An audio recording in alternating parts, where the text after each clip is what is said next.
Hi friends, welcome back to my channel. இன்னைக்கு ரொம்ப சூப்பரான ஒரு சாம்பார் ரெசிபி பார்க்க போறோம். எப்பயும் புடலங்காய் வச்சு நம்ம ஒரு கூட்டு ரெசிபி பண்ணுவோம், இல்லைன்னா பொரியல் பண்ணுவோம். புடலங்காய் சாம்பார் ரொம்ப ரொம்ப டேஸ்டா இருக்கும், ரொம்ப டிஃப்ரெண்டா இருக்கும்.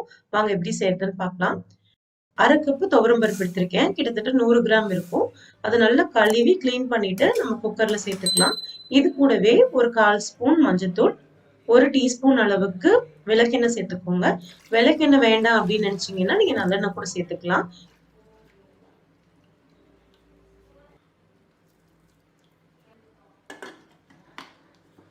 இப்ப குக்கரை மூடி ஒரு 3 விசில் வச்சு எடுத்துக்கலாம்.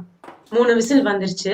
குக்கர்ல ப்ரெஷர் ஃபுல்லா ரிலீஸ் ஆனதுக்கு அப்புறம் ஓபன் பண்ணலாம். இது மாதிரி நல்லா மலர்ந்து வெந்துருச்சு. இப்போ ஒரு பேன் அடுப்புல வச்சுக்கோங்க.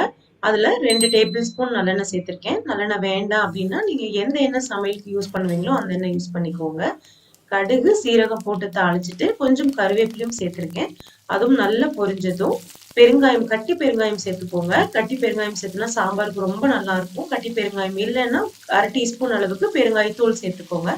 இது கூடவே ஒரு 10 சின்ன வெங்காயத்தை 2ஆ நறுக்கி சேர்த்திருக்கேன். அதை நல்லா வதக்கிக்கலாம். வெங்காயம் இந்த அளவுக்கு நல்லா வதங்கினதும் நம்ம நறுக்கி வச்சிருக்க பொடலங்காய் உள்ள சேர்த்துக்கலாம். வெங்காயம் பொடலங்காய் வதங்குறதுக்கு கொஞ்சமா உப்பு சேர்த்திருக்கேன். உப்பு சேர்த்து நல்லா வதக்கிக்கலாம்.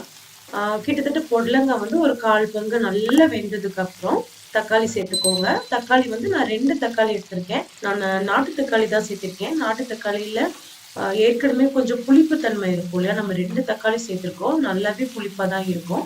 அதனால நான் புளி எதுவுமே நான் சேர்த்தல. தக்காளி ஓரளவுக்கு நல்லா மசிஞ்சு வதங்கினதுக்கு அப்புறம் சாம்பார் பொடி சேர்த்துக்கலாம். சாம்பார் பொடி வந்து நான் 2 ஸ்பூன் சேர்த்திருக்கேன். ரொம்ப காரமா இருக்காது, அளவான காரமா இருக்கும். அதனால நான் 2 ஸ்பூன் சேர்த்திருக்கேன். அதையும் சேர்த்து நல்லா கலந்து விட்டுக்கோங்க.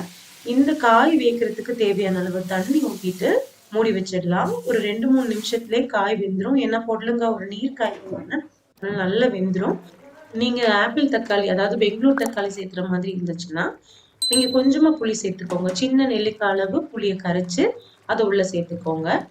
பொடலங்காய் நல்லா வெந்ததுக்கு அப்புறம் வேக வச்ச பருப்பு உள்ள சேர்த்துக்கலாம். பருப்பு உள்ள சேர்த்துட்டு நமக்கு எவ்வளவு தண்ணி தேவையோ அந்த அளவுக்கு தண்ணி உள்ள சேர்த்துக்கலாம். எல்லாம் நல்லா ஒண்ணு கலந்து கொதிச்சு வரணும். ஒரு 2 நிமிஷம் இது கொதிச்சா போதும். மூடி வச்சிடலாம். நல்லா வெந்துருச்சு, சூப்பரான மனம் வருது. இந்த ஸ்டேஜ்ல கொஞ்சம் கொத்தமல்லி தழை தூவி இறக்கி வச்சிடலாம். அவ்வளோதாங்க, ரொம்ப டேஸ்டியான பொடலங்காய் சாம்பார் ரெடி. இந்த ரெசிபி கண்டிப்பா ட்ரை பண்ணி பாருங்க. ட்ரை பண்ணி பார்த்துட்டு உங்க ஃபீட்பேக்ஸை என் கூட கமெண்ட்ல ஷேர் பண்ணுங்க. தேங்க்யூ.